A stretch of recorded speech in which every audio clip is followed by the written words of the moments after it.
rác rác vào đâu thì nó đi bác sĩ đi cái ống mà ống nội soi nó luồn.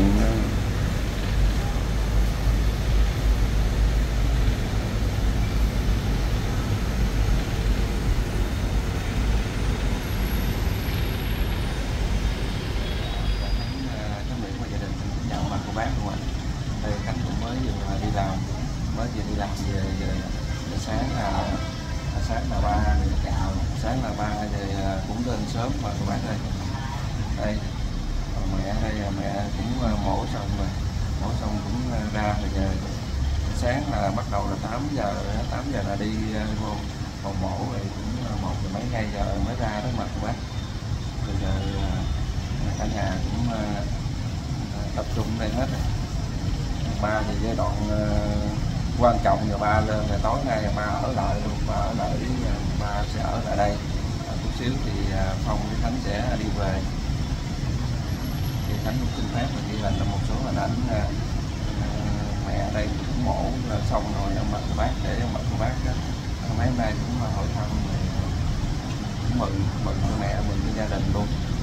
Dạ không, bây giờ Khánh chuyện mới quay lại mẹ thì cũng không tại vì cũng còn sai thuốc với có hai cái bông gòn nó nhét sâu trong mũi nên là rất là thốn mà khó chịu á, nên là mẹ cũng hơi mệt và bác này một phần nó còn thuốc mà để giống như thuốc mê vậy đó, nên là thấy người này cũng còn hơi mệt. Nó Khánh chuyển quay đây mẹ thì ngồi coi như là những người chăm sóc thì mình ở ngoài không biết làm gì, bây giờ trò chuyện rồi ăn trái cây không giờ nó ăn trái quýt. Dì ba bữa nay dì ba bán xong dì ba chạy lên luôn hả dì ba? Bà ở tới mẹ về luôn. Dì ba là đem đồ cái này là dì ba lên ở tới mẹ về luôn. Dạ. Vậy là chưa có anh Minh chị Tiết ghé. anh Minh lên đó hả? Anh Minh với chị Tiết gì? Dạ. Chị Hảo điện hỏi thăm hoài luôn.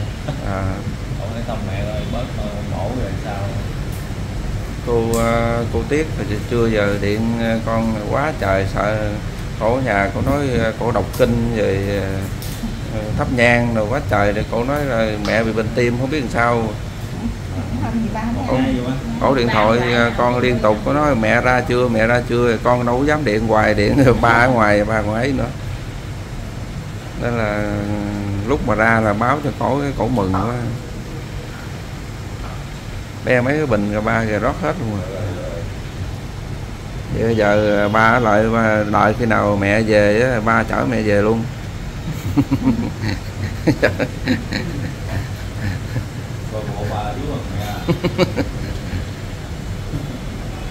Ở đây cũng đỡ á, mấy cái này.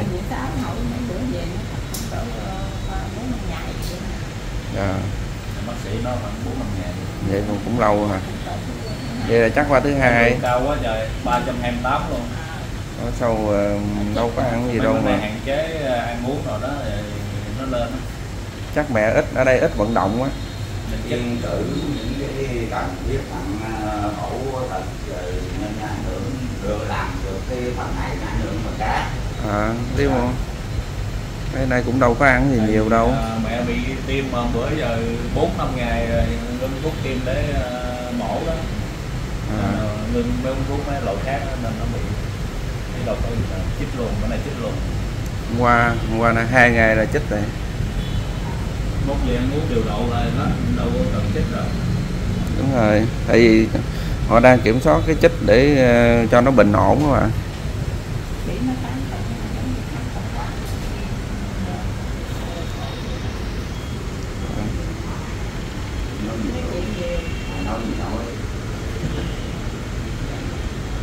Chóng mặt hả? Đau hả? Dạ đúng rồi. Lên như heo mà thấy làm rót rồi. Này có cắt đâu có cắt mũi đâu. Đâu có cắt, nội soi mà. Dạ. Nội soi mà nên là ấy ở trong đó thôi. Cái đó là cái bông gòn. 2 cái bông gòn để Trời ơi, còn kêu mẹ trả lời nữa. Còn xài thuốc. Giống như cái anh đây bữa mẹ ấy đó, ảnh tính ra vậy có ngày trước qua ngày sau cái anh nói ào ào luôn rồi. Khỏe. Ảnh mổ cuốn họng. Dạ. Anh mổ khác. Dạ. Ảnh 2 ngày vậy bạn. Đây cũng mẹ mổ dịch vụ á. Chứ mà bảo hiểm không biết nào mới mổ được. Bảo hiểm là còn lâu, chắc còn lâu nữa. Giống như ông chú anh đây nè, đã đợi xong rồi cuối cùng một thứ hai cho xuất viện đi về chứ đâu có mổ gì đâu. Xin mổ được không ba? Rồi. Kêu đứa con gái lên làm giấy tờ cam kết cam đoan gì á, ông không biết chữ. Nói là mổ đó là có thể bị điếc luôn á mà cũng mổ luôn à. Không mổ rồi nhất. Dạ.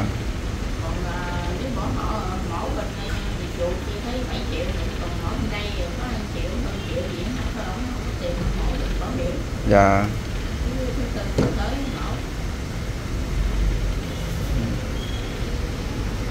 Rồi ở đây mổ xong rồi mẹ cứ lo theo, nghe theo bác sĩ rồi ăn uống rồi ấy thôi. Khi nào mốt về dưới vận động lại cái ăn uống là bình thường. Vậy ba ở đây khi nào về mẹ về ba về luôn hả ba? Ba gật đầu.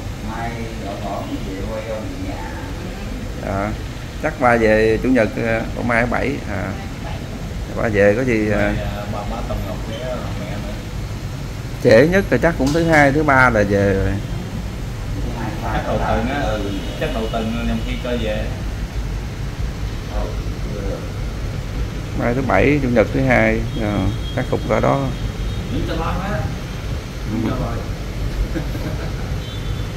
Thấy yếu quá.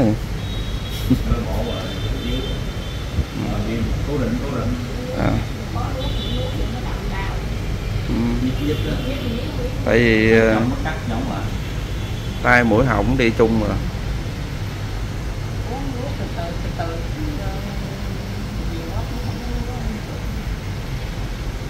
Giờ dì ba ăn uống gì chưa dì ba? Dì ba ăn dưới nhà hả? Rồi. Đi xe buýt mấy chặng mới lên tới. Đi 2 chặng hả?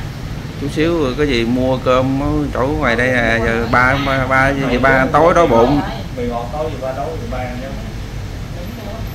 Là đi sát bên đây là có cái bánh bao Thọ Phát nổi tiếng hồi xưa, giờ là nó nằm bên tay trái, đây là xích lên chút xíu rồi.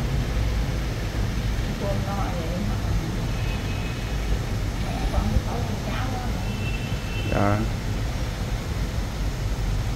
Đây tối cũng mấy cái giường bệnh đó cũng đi về hết rồi nên có giường trống cho mình, có giường trống nằm. Dạ. Có chỗ nào cũng đỡ. Lấy nước mẹ uống hả? Lấy nước rồi với em. Không lấy em. Vậy là lấy muỗng không muốn. Hả? Mẹ uống từ từ thôi. Cầm ở cho mẹ kìa.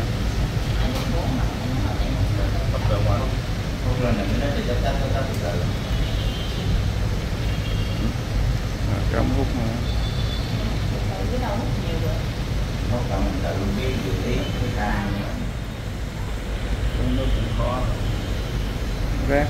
Rác vào đầu. Thì nó đi bác sĩ đi cái ống mà ống nội soi nó luồn.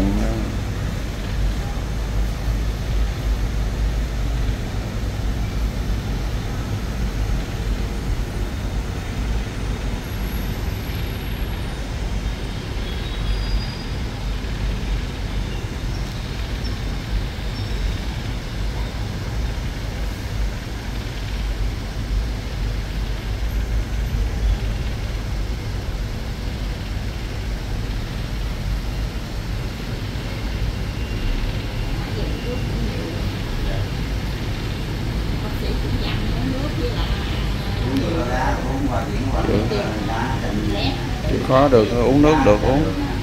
Dạ. Kìa. Thấy nước trà đường đổ qua cái ly đó phải em? Kìa, nước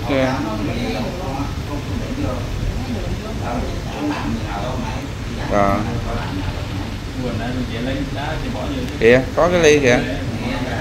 Uống nữa không? Mẹ lấy uống thêm. Thì không có ăn gì hết thì uống nước.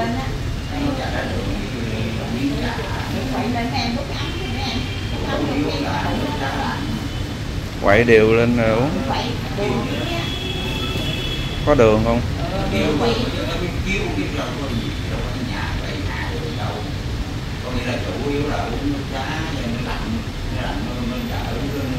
Một phần có nếu phần có đường, sáng giờ không có ăn gì hết, có đường tốt. Dạ.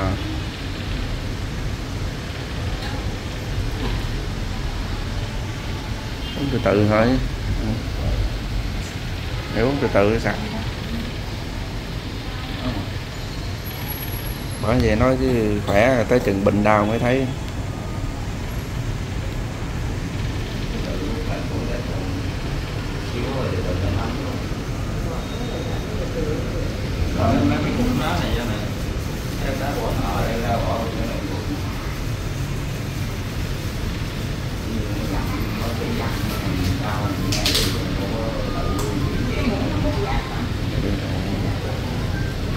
Không có em không? Điện thoại có em á.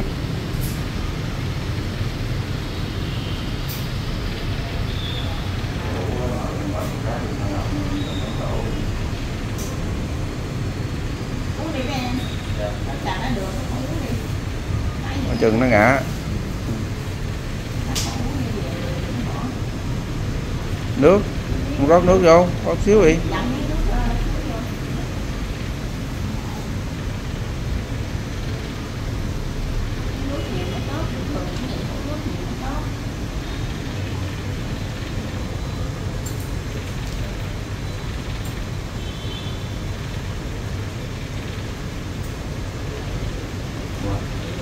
Để cho mẹ tự ấy à.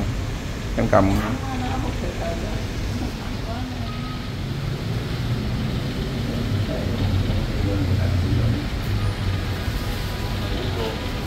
Uống đi.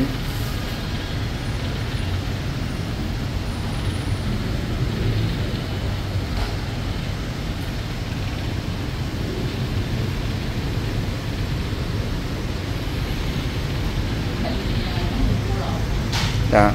Đau bệnh giống như cua lộn vậy. Thế à, dạ.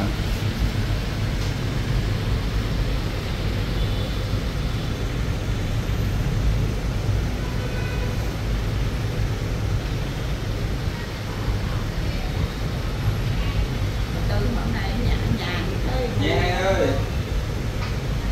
Nghe chị hai ơi. Đang bên mẹ này ơi. Nhìn thôi, mẹ nhìn thôi. Mẹ này nói chuyện không được hay là mất mổ.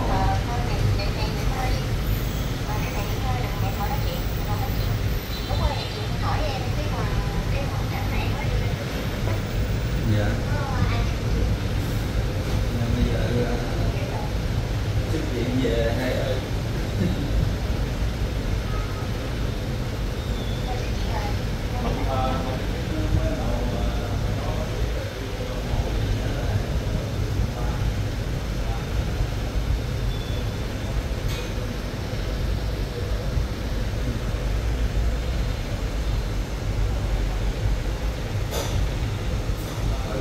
Mình nồi cháo.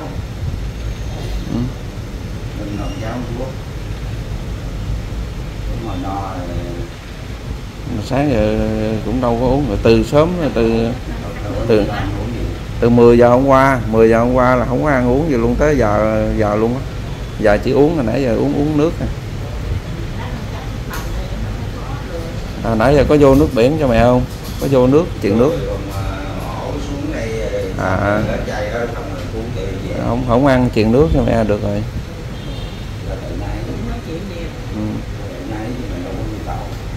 Dạ thì không ăn nên là phải truyền nước á, họ làm.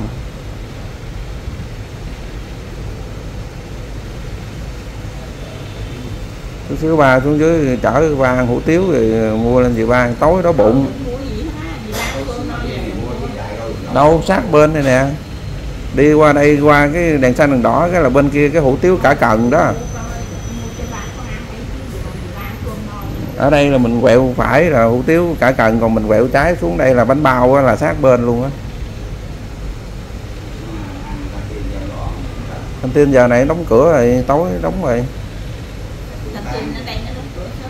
Dạ, đóng cửa sớm. Tại buổi tối hầu như đi ở đây không có ai ăn căng tin hay sao á. Tại đi cho nó chảy nước cho nó mát.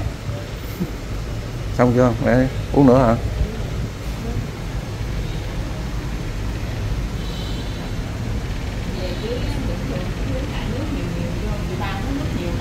Dạ.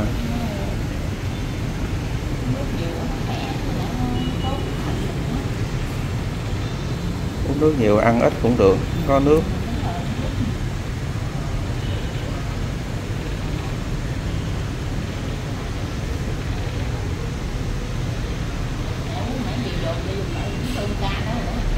Dạ.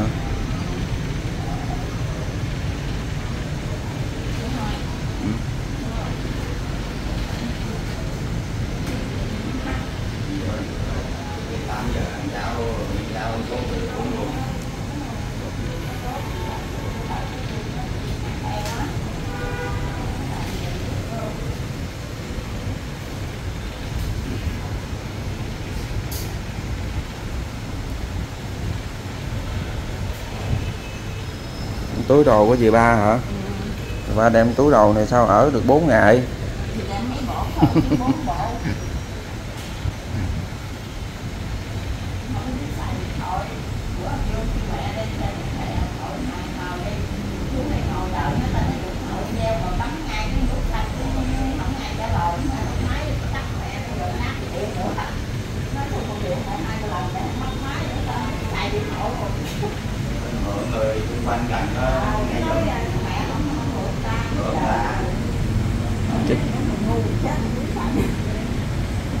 Sư ba xài cho quen đi giống mẹ, chứ hỏi mẹ có xài đâu mà 1 giờ mấy 2 giờ mẹ bấm mẹ điện. Đó.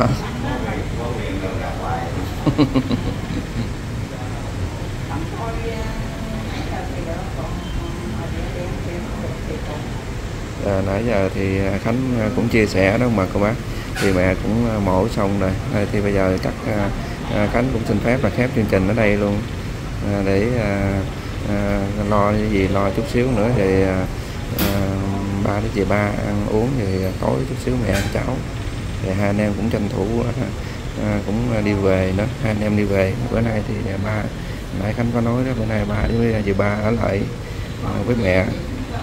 Dạ thì nói thì chút xíu còn sớm đâu có, chút xíu đi ăn uống xong rồi đi về. Dạ, giờ Khánh chắc xin phép là khép chương trình ở đây luôn ạ. Dạ, hẹn bà cô bác những đoạn đi. Trời ơi, điện thoại rớt nữa.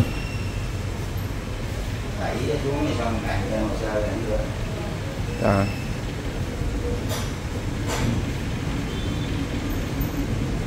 Giờ Khánh khép chương trình luôn, hẹn bà cô bác những đoạn video tiếp theo.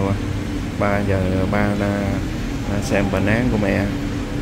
Rồi thôi con khép chương trình luôn. Thôi dì ba ơi, dì ba chào bà cô bác luôn dì ba ơi. Dạ ba chào khán giả, chào bà cô bác luôn ba ơi. Rồi thôi bây giờ mẹ cũng mệt rồi, thôi Khánh phép chào Khánh Nguyễn cùng gia đình xin kính chào quý ông bà cô bác anh chị kính mến nha.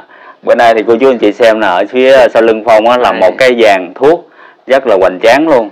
Thì báo cho ông bà cô bác một cái tin mừng là bữa nay là giấy tờ ở bên đây là bên Sở Y tế, chứ mà bên bản quyền về cái bài thuốc ở đây được xác nhận và chứng nhận cô chú anh chị. Này cho bà con uống hết bệnh thì mẹ thấy mẹ cũng vui mừng và hạnh phúc. Cũng mừng cho hai đứa con luôn. Cũng cô bác nào tới rồi đặt thuốc á, mẹ cũng mừng. Có nhu cầu thì có thể là điện thoại, hoặc là tốt nhất là nhắn tin cho anh Khánh Nguyễn. Thì sẵn đây thì anh cũng nói luôn, thì bây giờ ông bà cô bác thì tất cả các vấn đề mà bên thuốc mà trị thần kinh tọa, đau nhức xương khớp, rồi viêm đa khớp, các bệnh về xương khớp thì ở nhà thì có một bài thuốc duy nhất thôi. Cứ liên hệ số điện thoại của Khánh thì đặt, có gì nhắn tin trực tiếp thì tối đến thì Khánh sẽ trả lời và hỗ trợ tư vấn cho bà con tối đa luôn. Rồi Phong thôi hả? thì Phong Nguyễn cũng xin cảm ơn ông bà cô bác rất là nhiều, và trong chương trình ngày hôm nay thì Phong rất là mong muốn những cô bác bị bệnh thần kinh tọa, đau thương khớp thì có thể liên hệ trực tiếp cho gia đình